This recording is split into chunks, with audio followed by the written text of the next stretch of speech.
அனைவருக்கும் இனிய தமிழ் புத்தாண்டு நல்வாழ்த்துக்கள். பார்த்துக்கூடிய நேயர்களுக்கும் ஜோதிடர்களுக்கும் வந்திருக்கக்கூடிய பொதுமக்கள் அனைவருக்கும் தமிழ் புத்தாண்டு நல்வாழ்த்துக்கள். ஓகே, எப்படி புத்தாண்டு வந்தோடனே நம்ம லைஃப்பில் மாற்றம் வராதான்னு எதிர்பார்க்குற மாதிரி புத்தாண்டு வந்தோடனே தமிழாலையும் ஜோதிடர்களோட ஒரு ஷோ எதிர்பார்க்கறது வழக்கமான விஷயந்தான். இந்த வருஷம் எப்படி இருக்க போகுது அப்படின்னு. ஸோ அதே போல் இன்றைக்கி நம்ம கூட நிறைய பொதுமக்கள்கள் இருக்காங்க, கூடவே பிரபல ஜோதிடர்கள் கூட இருக்காங்க. இன்றைக்கி பேச இருக்க தலைப்பு தமிழ் புத்தாண்டு சிறப்பு ராசி பலன்கள், ஜோதிடர்களும் பொதுமக்களும். இப்போ என்னென்னா, ஃபஸ்ட்டு எல்லா ராசியோடைய கிளிம்ஸ் ஒரு ட்ரெய்லர் மாதிரி பார்க்க போகிறோம். ஸோ இப்போ என்னென்னா, இங்கே 12 ராசிகள் இருக்குது, 12 ஜோதிடர்கள் கூட இருக்காங்க. ஸோ இங்கே 12 மார்க்குக்கான கோட்டா இருக்குது. இந்த கோட்டாவில் நீங்கள் என்ன பண்ண போகிறோம் அப்படின்னா, ஒரு ராசி கேட்பேன், அதில் எத்தனை பேர் பச்சை கொடி தூக்குறீங்களோ அதுக்கேற்ற மார்க் இங்கே வரும். ஸோ இப்போ உதாரணத்திற்கு மேஷ ராசி கேட்குறேன்னு வச்சுக்கோங்களேன். உங்களோட கணிப்புப்படி மேஷ ராசிக்கு பாசிட்டிவாக இருக்குன்னு நினச்சிங்கன்னா நீங்கள் பச்சை கொடியை காட்டலாம். இல்லை கொஞ்சம் கஷ்டம்தான்ப்பா, ஏமாற்றம் இருக்கும் அப்படின்னா சிகப்பு இதை காட்டலாம். அது பொறுத்து இங்கே மார்க் வரும். எத்தனை பேர் தூக்குறீங்களோ அதுக்கேற்ற மார்க் தான் இங்கே. ஓகே, முதல்ல மேஷ ராசி.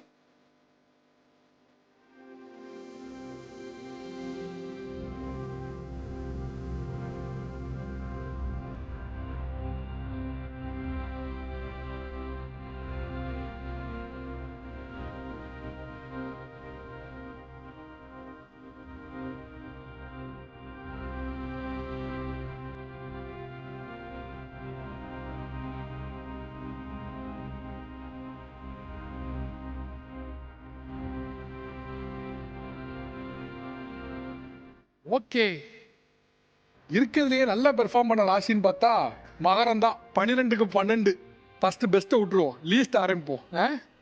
கும்பம். யார் கும்பம்? இங்கே பாவத்தை மைக்க கொடுங்க, பாவம் எந்திரிங்க பார்ப்போம்.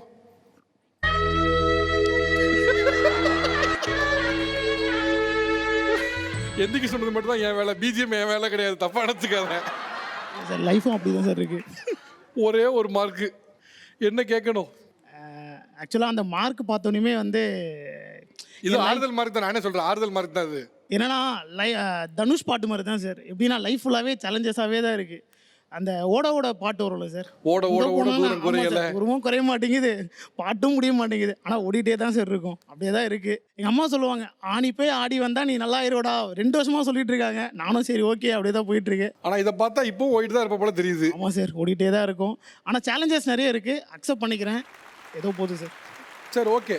கும்பத்திற்கு என்ன பிரச்சனை எல்லாம் வரலாம் சார்? அதாவது கும்பத்திற்கு அதிக டிப்ரெஷன், மனபயம். இப்போ சொன்னார்ல சார், இதை எடுத்தால் ஓடிட்டே இருக்கேன்னு. மனபயம், மன உளைச்சல், அவருடைய தாயாருக்கு உடல்நிலை பிரச்சனை, அதை நினைத்து இவருக்கு கவலை.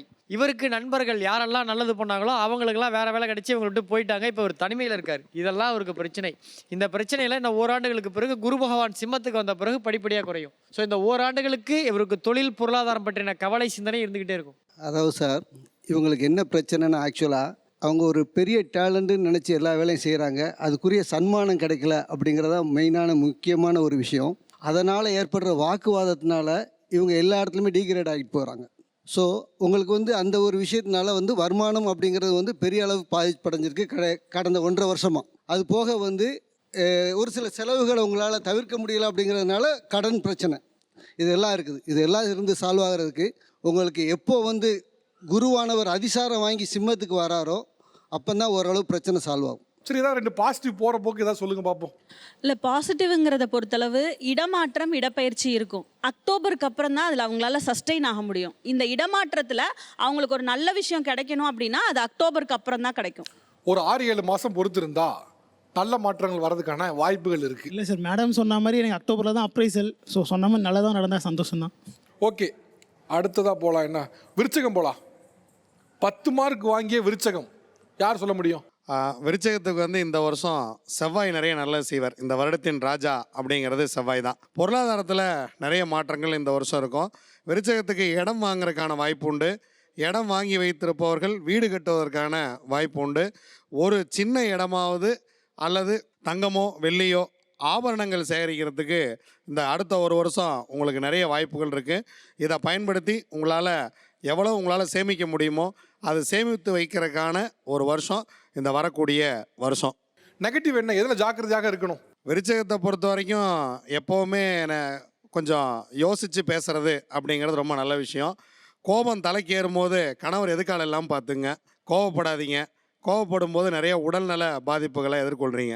உங்களுக்கு ஏதாவது கேள்வி இருக்கா? பர்சனலைஸ்டாக உங்களுக்கு இந்த ஆண்டில் என்ன கிடைக்கும் அப்படின்னு ஒரு சில கேள்விகள் இருக்கலாம், சந்தேகங்கள் இருக்கலாம். சார், விருச்சிக ராசிக்கு எந்த சாமியை வழிபட்டா அவங்க கஷ்டம் குறையும்? நல்ல கேள்வி. மலை மேல் உள்ள முருகனை நடந்து போய் வழிபட்டிங்கன்னா ரொம்ப சிறப்பாக இருக்கும். முருகப்பெருமான அருளோட நிம்மதியாக மகிழ்ச்சியாக இருங்க. சரி, ஓகே. அடுத்து மிதுனம் போவோம்.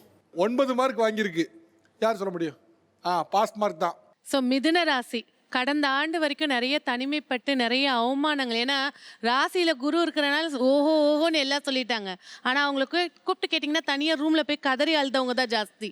அவங்க எல்லாருக்கும் இந்த வருஷம் இந்த பிரபவ ஆண்டு வருஷம் பிறப்பு வந்து பெரிய மாற்றத்தையும் ஒரு பொறுப்பு, இனிதான் சேமிக்கணும், வருமானத்தை எடுத்து வைக்கணும் அப்படின்ற ஒரு பொறுப்பும், குடும்பத்தில் அந்யோன்யத்தை பார்க்கக்கூடிய ஆண்டா இருக்க போகுது. ஓகே, ஸோ பொறுப்பை கொடுக்கக்கூடிய ஒரு ஆண்டா ஆமா. இருக்கும். சரி, ஓகே. வேற மிதுனத்தை பொறுத்த மட்டும் பார்த்தீங்கன்னா கேதுவினுடைய பெயர்ச்சி, ராகு கேதுவுடைய பெயர்ச்சி பார்த்தீங்கன்னா டிசம்பர் நேரத்தில் அமையும். அதுக்கப்புறமா பார்த்தீங்கன்னா நிறைய மாற்றங்கள் உண்டு. குரு பெயர்ச்சி ஆன பிறகு ஒரு 5-6 மாதத்தில் வந்து குரு பெயர்ச்சி ஆகும். அதுக்கப்புறமா அவங்களுக்கு தொழில் ரீதியாகவும் நல்ல மாற்றம் கிடைக்கும். ஓகே. இப்போ அவங்க ஜாக்கிரதையாக இருக்க வேண்டிய விஷயங்கள் என்ன அப்படின்னா, இப்போதைக்கு தொண்டை பகுதியில் கவனம் செலுத்தணும்.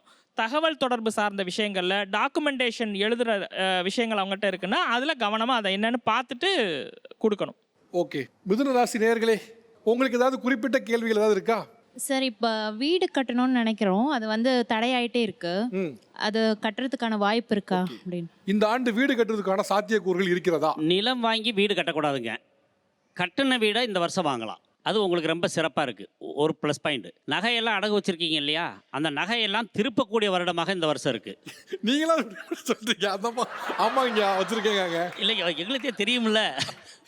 அப்புறம் சார், மிதுன ராசியை பொறுத்த வரைக்கும் சார், அவங்க என்ன பண்ணோம்னா குலதெய்வ கோயிலில் இருந்து கொஞ்சம் மண் எடுத்துகிட்டு வந்து வீட்டில் வச்சு வழிபாடு செய்யணுங்க. அப்புறம் மிருகசீரிஷ நட்சத்திரத்துக்காரங்க கதிராமங்கலம் துர்கா தேவி வழிபாடு செஞ்சுட்டு வரணும். திருவாதிரை நட்சத்திரத்துக்காரங்க பிரதோஷ வழிபாடு 100% செய்யணும் கட்டாயம்.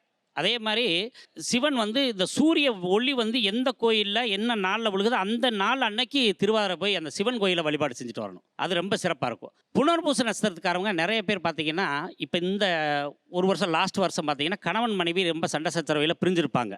அவங்க மீண்டும் ஒன்று சேர்றதுக்கு மூங்கில் மரத்துக்கு வந்து பால் ஊட்டிட்டு வரணும். இது ரொம்ப சிறந்த பரிகாரம்.